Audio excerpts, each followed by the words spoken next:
अस्सलाम वालेकुम। मैं मोहम्मद रमज़ान और आप देख रहे हैं YouTube channel math up by अम्मा। आप सामने MTH 100 की 7 नंबर 1 है। इंचार्ज हैं दानिश चैदी साहब। जिन लोगों को इस असाइनमेंट की वर्ड फाइल चाहिए हो, वीडियो में मेरा व्हाट्सएप नंबर होगा, आप मुझसे रब्ता कर सकते हैं। वीडियो के डिस्क्रिप्शन में मेरे व्हाट्सएप ग्रुप का लिंक भी होगा, वो भी आप ज्वाइन कर सकते हैं। क्वेश्चन नंबर 1 आपके पास है। ये दो कम्प्लेक्स नंबर आपके गिवन है, उनका आपने मॉड वैल्यू फाइंड करनी है। तो अगर कोई दो कम्प्लेक्स नंबर का मॉड हो और वो डिवाइड हो रहे हो, तो उन दोनों की जो मॉड वैल्यू हम अलग अलग कर सकते हैं। ये हमारे पास रूल होता है।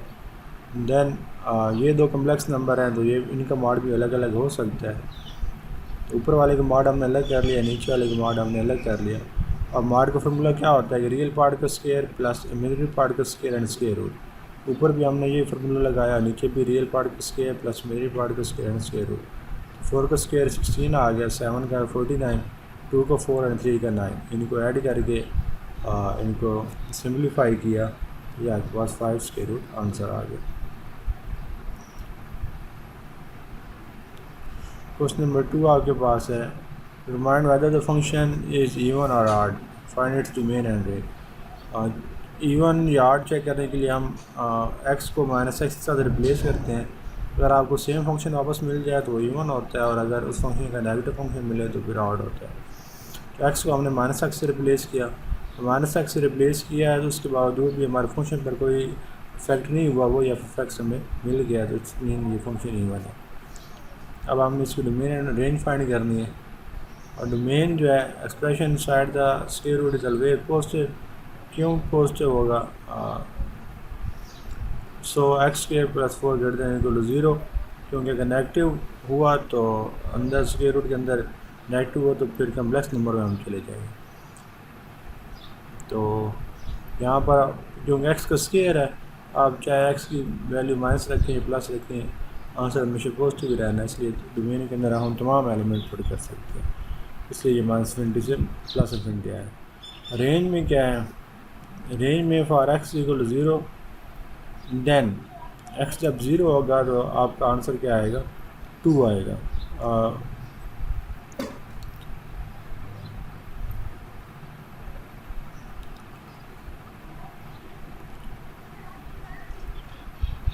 देखें, आपका जो आंसर है वो 0 तो कभी आ ही नहीं सकता, क्योंकि 0 तब भी पॉसिबिलिटी थी जब हम एक्स को 0 रखें। एक्स को 0 रख भी लें फिर भी आपका आंसर 2 आ रहा है, इट्स मीन आपका आंसर कभी 2 से कम नहीं आएगा। तो आपकी जो रिमेन रेंज बनेगी वो 2 से लेकर आगे तमाम नंबर आ सकते हैं, 2 से +20 तक। क्वेश्चन नंबर 3 में हमने कंपोजिशन फंक्शन फाइंड करना है। f(x) एंड g(x) गिवन है।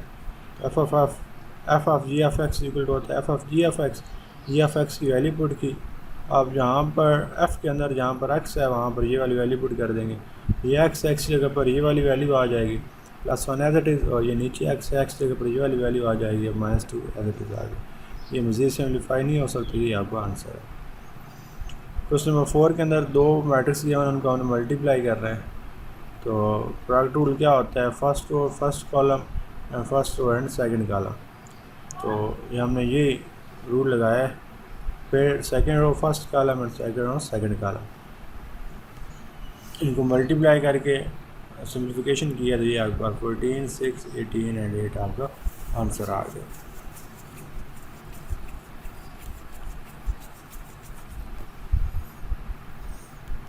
क्वेश्चन नंबर 5 आपके पास है। Reduce the following matrix to reduce row echelon form. Row echelon form में हमने इसको कन्वर्ट करना है। तो ये आपको गिवन मैट्रिक्स है। सबसे पहला काम होता है कि आपने रेगुलर एलिमेंट को 1 बनाना है।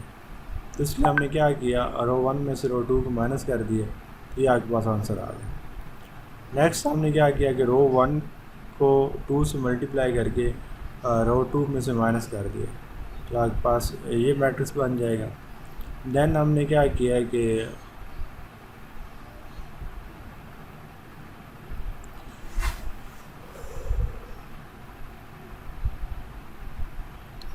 R2 को 2 से मल्टीप्लाई करके हमने R1 में से माइनस कर दिया, तो ये आपके पास आ गया।